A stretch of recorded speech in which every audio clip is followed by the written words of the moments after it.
Energy Media readers, there's a lot of change in transportation, as you know, if you're a regular reader of Energy Media. We have dealt with this many times, but today we're going to be talking about regional electric trucks for freight hauling. And we'd like to welcome Mike Roeth, who's with the North American Council for Freight Efficiency, who's going to talk with us about this. So welcome to the interview, Mike. Yeah, thank you. It's good to be here.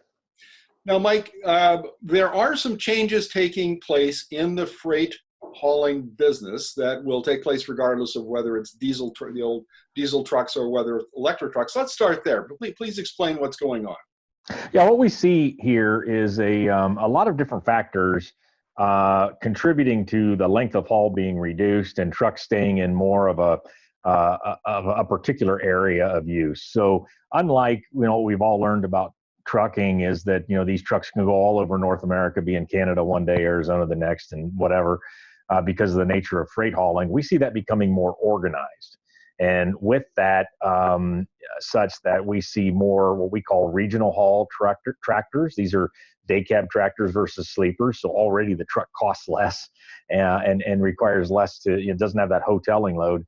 But we see freight moving between warehouses in the e-commerce world, or between intermodal drops and the like. And also we see intra-city trucks. I mean, trucks moving freight within the city being special. So these are longer runs than you might think. I mean, they're like, a half a day's drive for the hours of service can get you out about 250 miles, 300 miles, and then come home and get the truck home. But the idea of relaying freight versus having a single truck cross the country is happening right in front of us, we believe. And that is something that, technologies around global positioning and load matching and all sorts of things. We found like a dozen of these factors that are driving to this.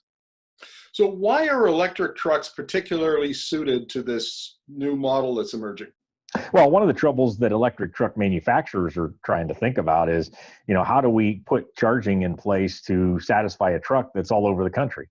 But if we have these dedicated and somewhat shorter routes, then the range limitations of an electric truck and the decisions of where to place the charging, it'll start with a home depots or depots for the private fleet, and then we'll have some selected charging locations in a public manner. But where we put those we can be much more confident if we know those particular trucks are going to stay in that route or in that corridor. So that's a real big opportunity for electric trucks, specific to this part of the goods movement. And I assume from the business point of view that electric trucks bring some advantages over diesel. For instance, the tremendous amount of torque. So if you're in a hilly region, that might be an advantage. You're not crawling up a mountain pass at 20 miles an hour, 30 kilometers an hour, that sort of thing. Is that part of the incentive for the trucking companies to move to electric? It really is. We've done a lot of work on the total cost of ownership comparing an electric tractor to a diesel. It starts with the fuel savings, depending on whether you're at $3, $4, $5 diesel or whatever, but the fuel savings is significant. The upfront cost of the truck right now, and even for the foreseeable future, is more expensive. But then you get into a plethora of unknown benefits. And in my career, I've never seen a technology that's got so many potential benefits. Ones they start with being unknown, like you just mentioned, or even like noise, drivability. I mean, these are wonderful trucks to drive. So we won't need these professional truck drivers or as professional a truck driver to drive them. They'll be easier to drive. And so there's all these unknown benefits. And then as we know the benefits, then it's difficult to monetize them, but they're actually cost savings, not cost risks. So we're very excited to deploy these trucks, start to learn how much simpler is their maintenance, on and on. But we see a lot of opportunity that'll show up in lower cost. When I analyze technology adoption, I've got, as a journalist, I've got a little model that I use that I apply to different technologies. And one of them is that, first of all, you have the cost per unit of something. So in this case, it would be the cost per mile or kilometer of a diesel truck versus an electric truck. But then you have the addition of value.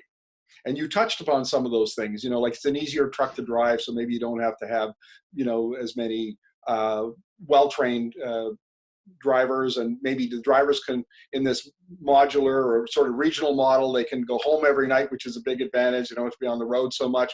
But it's always seems to be that when the cost per unit gets close of the new technology, then value is what kicks it over and starts the rapid adoption. Are we seeing something, similar to that? We are. So in trucking, trucks are tools for these companies. So they are pretty hard on the technologies with respect to them having a payback or having a total cost of operation benefit. And with electric trucks, there's all these things that I mentioned, as well as the environmental and social benefits of an electric truck. But I love trucking because it requires the manufacturers to prove that their new technology is a good buy. And so we see that in hard costs and hard savings, soft costs and soft savings. And really a third area, is it better or worse? And, is it directionally the right thing to do? And we see fleets right now taking electric trucks through that whole analysis process. And as they begin to deploy them, we're learning from the early adopters to see, how much of that's really happening or not. Last question, Mike. Where do you see this going in the next 5 years, and particularly where in the next 1 or 2 years? So we think, well, first of all, the electric trucks are here. You can't all buy them, but they're in the early stages of deployment. A huge barrier is the infrastructure to charge them, but we do see utilities and others stepping up. What's really critical right now is to get these electric trucks in the perfect or the best application to monetize their value. And so that's why we've seen transit buses and now moving into medium haul, small trucks in the city, and now to the regional haul. Let's not try to take care of everything right now. Maybe an electric truck will be the 500, 600, 700 mile truck of the future. But what's really critical in the next year to 2 to 5 is to utilize them where they'll best make sense. Mike, thank you very much for this. This has been a really insightful, and I think that we're getting a better picture all the time of how electric is going to change transportation in North America and in global markets generally. So we look forward to chatting with you again in the future. Thank you.